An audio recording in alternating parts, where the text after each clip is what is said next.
Para charlar acerca de este y otros temas estamos en línea con Carmela Moró. Ella es la titular del partido Igualar y gentilmente nos atiende en esta jornada. Carmela, bienvenida. Maxi Pérez y Agustina Arcuri, te saludamos desde acá.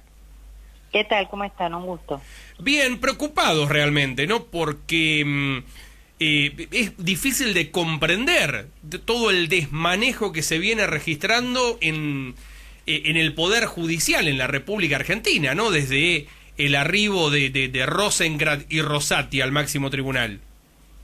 Así es. Bueno, la comprensión no viene por el lado de lo jurídico, me parece, ¿no? La comprensión tiene que venir desde el lado de la política, porque básicamente la Corte ha decidido, como vos bien dijiste al principio, en la introducción, intervenir en la política argentina y sobre todo arrogarse facultades que claramente no son de la justicia, sino del Poder Ejecutivo y del Poder Legislativo.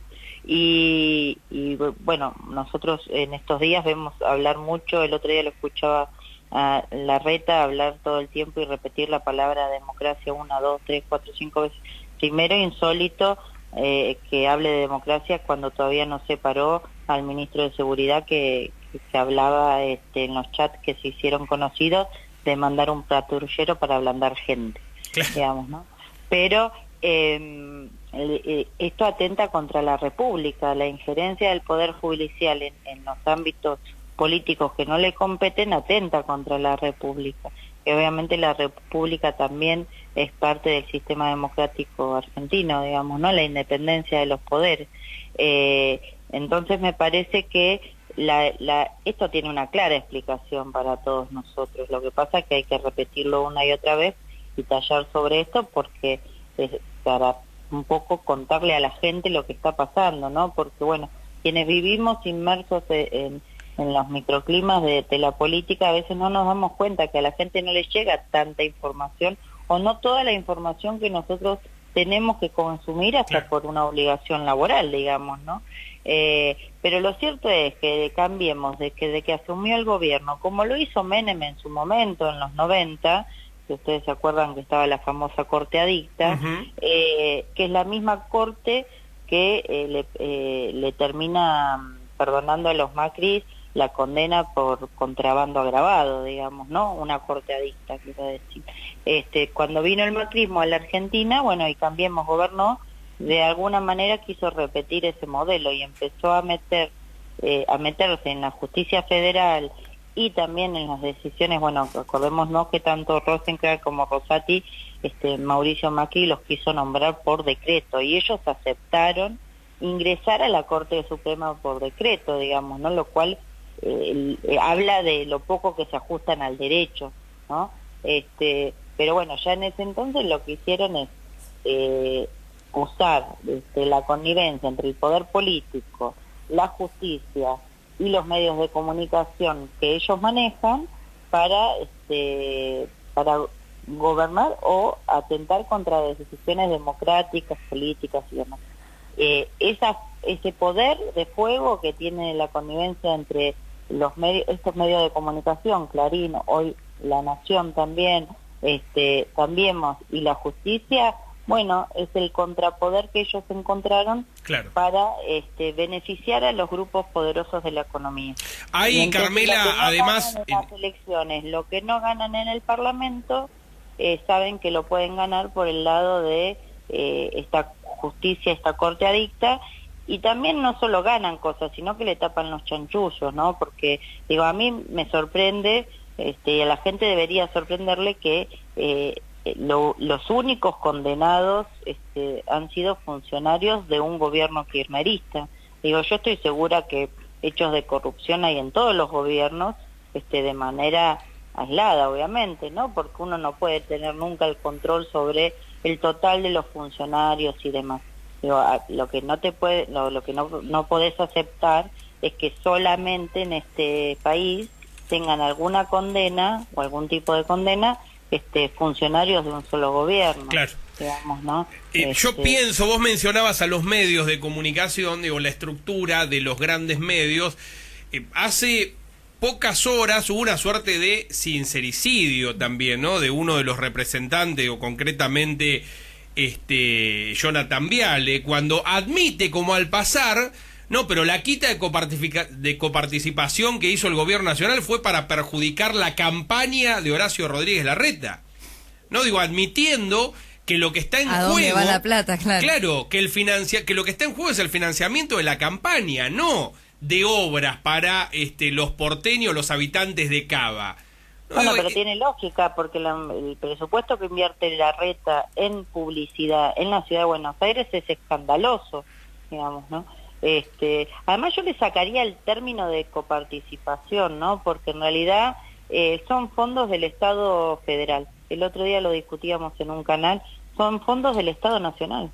La coparticipación, esto de que la ciudad le adjudiquen estos puntos de coparticipación, supuestamente en coparticipación, fue un decreto de Macri, perdón. La similitud entre los dos gobiernos a veces me asusta. Sí, claro.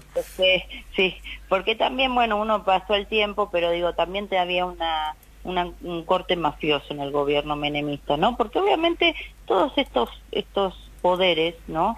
Porque hoy también creo que estamos atravesando una situación de mafias.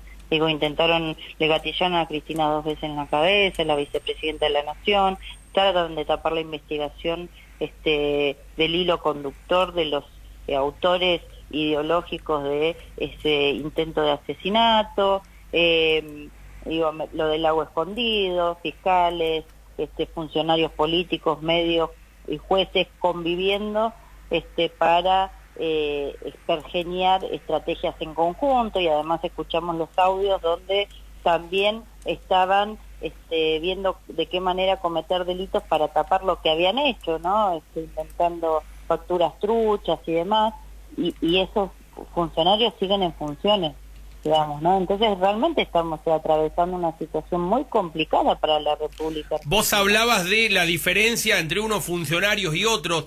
Imaginemos lo que hubiera pasado si en lugar de estar Marcelo D'Alessandro, el ministro de Seguridad porteño, hubiera estado Carmela Moró, la titular de uno de los partidos que digo, hoy sería un escándalo. Que sea así, que sea un escándalo, porque no se puede tener más una doble vara en la política, ni en la justicia, ni... Bueno, a ver, la reforma judicial que tanto hablamos muchas veces en la política, también hay que empezar a predicar la necesidad de reforma, pero que tiene de la justicia que tenemos también los ciudadanos comunes, porque el acceso a la justicia en la Argentina es casi un mito, digamos, ¿no? Y además si no tenés recursos económicos, aún teniendo recursos económicos para sostener eso durante muchísimos años, y estamos hablando de la justicia ordinaria, digamos, y la gente lo va a entender porque, digo, cuando le matan a un familiar, cuando hay un accidente de tránsito, y entonces uno empieza a ver ahí cómo empiezan a activarse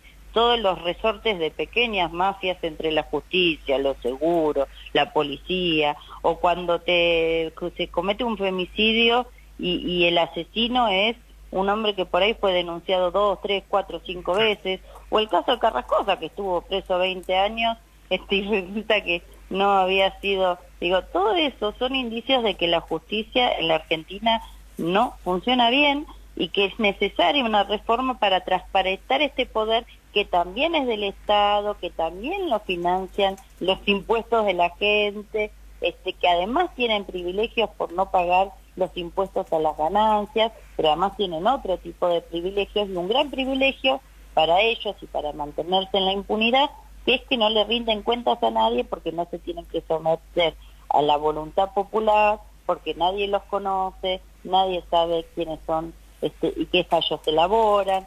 Entonces me parece que hay que poner en el tapete esto todos los días, para empezar a poner en evidencia lo perjudicial que es, inclusive digo para cuestiones de la gente, digo porque el común de los ciudadanos, nosotros, hasta que no tenemos conocimiento del derecho, la mayoría no lo tienen, digamos, ¿no? Porque no tienen por qué tenerlo, digamos. Esto ya de por sí es cerrado, esta presunción de que el ciudadano tiene que conocer la ley, digamos.